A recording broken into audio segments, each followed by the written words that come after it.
Hello viewers, welcome to my channel தரங்கை பிரித்திஸ். இன்றைய பதிவுன்னு பார்த்தா நான் லக்ஷ்மிக்கு உரிய பொருள் என்னென்ன பொருள்லாம் பூஜை அறையில் வச்சு பூஜை பண்ணுறேங்கிறது தான் இன்றைய பதிவு. இந்த பொருளெல்லாம் நம்ம வீட்டில் வச்சு பூஜை அறையில் பூஜை பண்ணால் லக்ஷ்மி கடாட்சம் நம்ம பூஜை அறையில் நிறைந்தே காணப்படும்னு சொல்லலாம். இது தாமரமணி மாலை. தாமரமணி மாலைக்கு அதிக நேர்மறை ஆற்றலை ஈர்க்கக்கூடிய தன்மைங்கிறது அதிகம். நம்ம தாமரை பூ கிடைக்கிறதுக்கு பதிலாக தாமரமணி மாலையை எப்பொழுதுமே லக்ஷ்மி தாயாருக்கு பயன்படுத்தலாம். மாவிலைன்னு பார்த்தா அதுவும் லக்ஷ்மிக்கு உரிய பொருளாக தான் குறிப்பிட்டிருக்காங்க.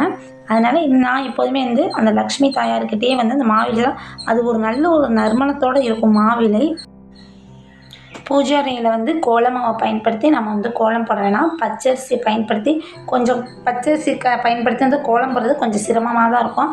ஆனால் இப்போ நிறைய அச்சுலாம் நிறையா வந்திருக்கு. ஆனால் அதை பயன்படுத்தி கோலம் போடும் போது பச்சரிசியால் ரொம்பவே எளிமையாகவே இருக்குது.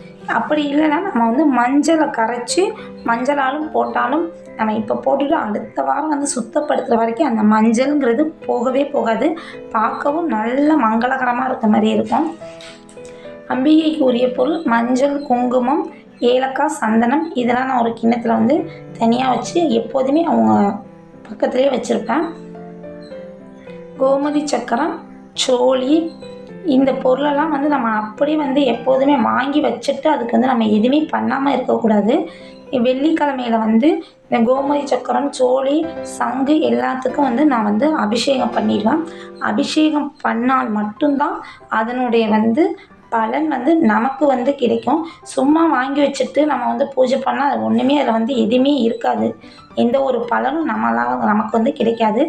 சங்கு லக்ஷ்மி தாயார் எப்படி பார்க்கடலேருந்து வந்தாங்களோ அதே போல் சங்கும் அவங்க கூடவே வந்த பொருள் தான். அதனால் சங்கையும் லக்ஷ்மிக்கு உரிய பொருளாகவே கருதப்பட்டிருக்கு. இந்த சங்கை வச்சு நம்ம வீட்டில் உள்ள சிலைங்களுக்கெல்லாம் நான் அபிஷேகம் பண்ணுவேன். சங்கு தண்ணியிலே இருந்த பொருளுங்கிறசே அதில் தண்ணீர், கொஞ்சோண்டு மஞ்சத்தூள், ₹1 நாணயம் சேர்த்துருக்கேன். துளசி இருந்தால் துளசியும் சேர்த்துக்கலாம். தண்ணீருக்கு பதிலாக பச்சரிசியும் பயன்படுத்திக்கலாம். 15 நாளைக்கு ஒரு முறை பச்சரிசியை பயன்படுத்திட்டு காக்கா குருவிங்களுக்கு உணவாக வச்சுட்டு நம்ம மீண்டும் அரிசியை மாற்றிக்கலாம். தனம் தான் வாழ்க்கையிலேயே ரொம்ப முக்கியமானதுன்னு சொல்லலாம். தனத்துக்கு உரியவள் தான் அம்பிகை. அதனால் நம்ம நாணயத்தை கண்டிப்பாக அம்பிகைக்கு முன்னாடி நிறைவாக நம்ம வச்சுப்போம். உப்பும் கடலில் உள்ள பொருள் தான்.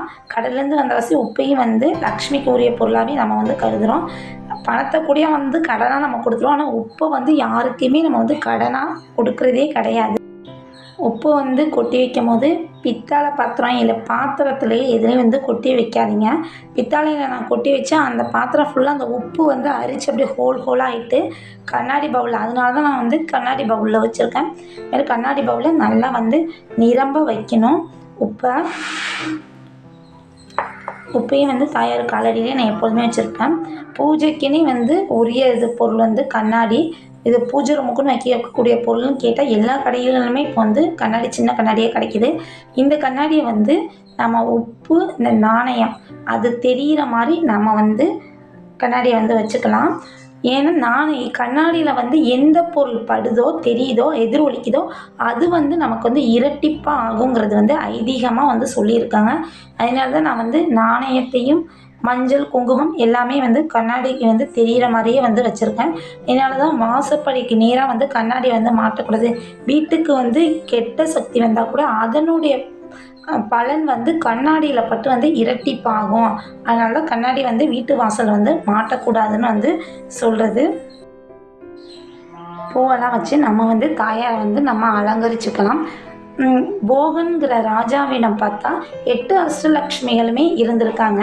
அவங்க போக வேண்டிய நேரம் வரும்போது ராஜாவிடம் போய் சொல்லியிருக்காங்க, உனக்கு என்ன வர வேண்டும் அப்படின்னு சொல்லி கேட்டிருக்காங்க. அதுக்கு ராஜா சொல்லியிருக்காரு, எனக்கு தைரியம் மட்டும் இருந்தால் போதுன்ட்டுன்னு. உடனே சொல்லிவிட்டு அவர் முதல் நாள் போயிட்டாராம். மறுநாள் திருப்பி பூஜை அறையில் பார்க்கும்போது 8 அஷ்டலக்ஷ்மிகளும் அங்கேயே இருக்காங்களாம். ராஜாவுக்கு பார்த்தோன்னே ரொம்பவே வியப்பாக இருந்திருக்கு. ராஜா கேட்குறாரு. கேட்கும் போது அதுக்கு லக்ஷ்மி தாயார் பதிலுக்கு சொல்கிறது தைரிய லக்ஷ்மி வந்து எங்கே இருக்காங்களோ மற்ற எல்லா லக்ஷ்மிகளும் அங்கே கண்டிப்பாக வந்து இருப்பாங்களாம். அதனால வாழ்க்கையில் வந்து எல்லாத்தையும் விட நமக்கு வந்து தைரியங்கிறது ரொம்பவே முக்கியமாக தேவைப்படுது. இதோடு மட்டும் இல்லாமல் கல்கண்டு வைக்கலாம், தேன், தாமரைப்பூ, மஞ்சள், தண்ணி, சாணம், கோலம், இது போல் நிறைய பொருள் இருக்குது லக்ஷ்மி தாயாருக்கு உரிய பொருள்னு. எல்லாத்தையும் வந்து நம்ம பயன்படுத்தி முழு லக்ஷ்மி கடாட்சத்தையும் நம்மளாலையும் பெற முடியும். இந்த வீடியோ உங்களுக்கு பிடிச்சிருந்துச்சுன்னா மறக்காமல் ஒரு லைக் பண்ணிவிட்டு ஷேர் பண்ணுங்கள், சப்ஸ்கிரைப் பண்ணுங்கள். Thank you friends.